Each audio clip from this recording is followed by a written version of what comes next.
சிவாய நம. அனைவருக்கும் இனிய காலை வணக்கம். இது உங்கள் விஜயலட்சுமி நாகப்பனின் காலை பதிவு.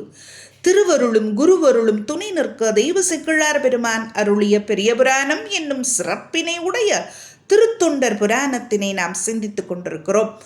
அந்த வகையிலே நாம் இன்று பார்க்க இருப்பது கழல் சிங்க நாயனார் புராணம்.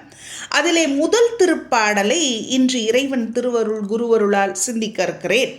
திருச்சிற்றம்பலம். படிமிசை நிகழ்ந்த தொல்லை பல்லவர் குலத்து வந்தார், கடிமதில் மூன்றும் செற்ற கங்கைவார் சடையார், செய்ய அடிமலர் அன்றி வேறு ஒன்று அறிவினில் குறியா நீர்மை, கொடி நெடும் தானி மன்னர் கோ கடல் சிங்கர் என்பார். திருச்சிற்றம்பலம்.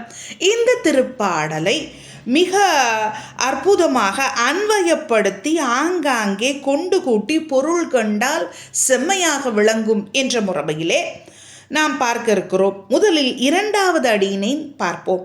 கடிமதில் மூன்றும் செற்ற கங்கைவார் சடையார். கடிமதில் அப்படின்னா காப்பு மிக்க மதில்களை உடைய அந்த முப்புறங்களையும் எரித்த செய்தி இங்கே பதிவிடப்பட்டிருக்கிறது. அந்த முப்புற அசுரர்கள், அதாவது வித்யுன்மாலி, தாரகாக்ஷன், கமலாக்ஷன் ஆகிய அசுரர்களை அழித்த அந்த அட்ட வீரட்ட அருள் செயல், அதாவது திருவதிகை வீரட்டத்திலே நிகழ்ந்த அந்த செயலை இங்கே தெய்வ சேக்கிழார் பெருமான் குறிப்பிடுகிறார்.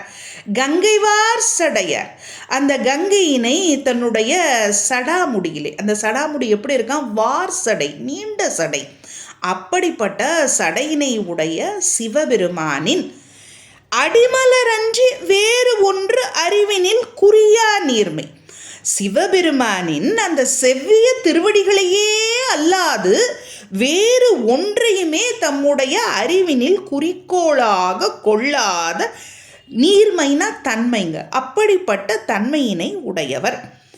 அதாவது இந்த வாக்கியம் எதிர்மறை பொருளில் வர்ற மாதிரி அமைத்திருக்கிறார் தெய்வ சேக்கிழார் இந்த அடியை.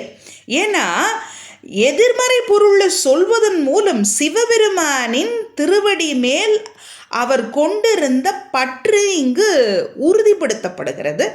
அதோடு மட்டுமல்ல, ஐம்பொறிகளின் வாயிலாக தன்னுடைய உயிர் அறிவினை அவர் செலுத்தாமல் நிலைத்த பொருளானது இறைவனின் திருவடிகளே என்பதனை உணர்த்துவதற்காகவும் தெய்வ சேக்கிழார் இவ்வாறு அமைத்திருக்கிறார்.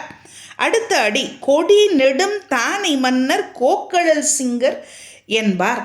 அப்படின்னா அவர் வெற்றி கொடியினை ஏந்திய பெரிய படைகளை உடைய மன்னரான கழல் சிங்கர் என அழைக்கப்படுபவர்.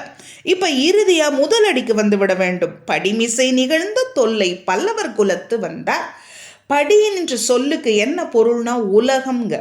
இந்த நில உலகில் விளங்கும் பழமையான தொல்லைங்கிறது தொன்று தொட்டு விளங்கிய அந்த பல்லவர் குலத்திலே வந்தவர்தான் நம்முடைய கழல் சிங்கர் அப்படின்ற அந்த அறிமுகத்தை மிக அற்புதமாக நம்முடைய தெய்வ சேக்கிழார் பெருமான் அருளியிருக்கிறார். இன்றைய நாள் நமக்கு சிவ மங்களங்களை நல்கும் நல்லதொரு நாளாக அமைய வேண்டும் அப்படின்னு இறைவனிடத்திலே விண்ணப்பத்தினை வைத்து இன்று அனைவருக்கும் இனிய சுதந்திர தின நல்வாழ்த்துக்களை கூறி, தென்னாடுடைய சிவனைய போற்றி, என் நாட்டவர்க்கும் இறைவா போற்றி. ஓம்